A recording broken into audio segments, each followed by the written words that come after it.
Kusasa lilanga lalabo labangeke bakhona kuyovota mhlalulunye ukuthi bavote. Kuvota ngalokukhethekile kwendelwe labo labagulako, labakhubatekile, labadzala nalabo labantu basebenza mhlalulunye kulweti. Bangu 1.1 million lababhalisele ukuvota ngalokukhethekile. On the 30th and 31st of October, we will be undertaking special votes. Applications for special votes closed on the 4th of October.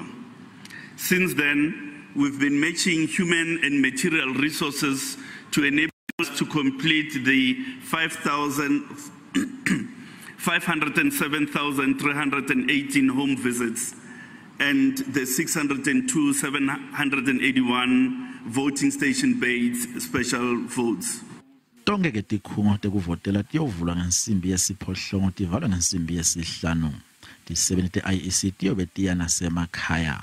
In terms of the election timetable, the applications for special votes closed on the 4th of October. At a point of closing, 1.1 million people had applied successfully.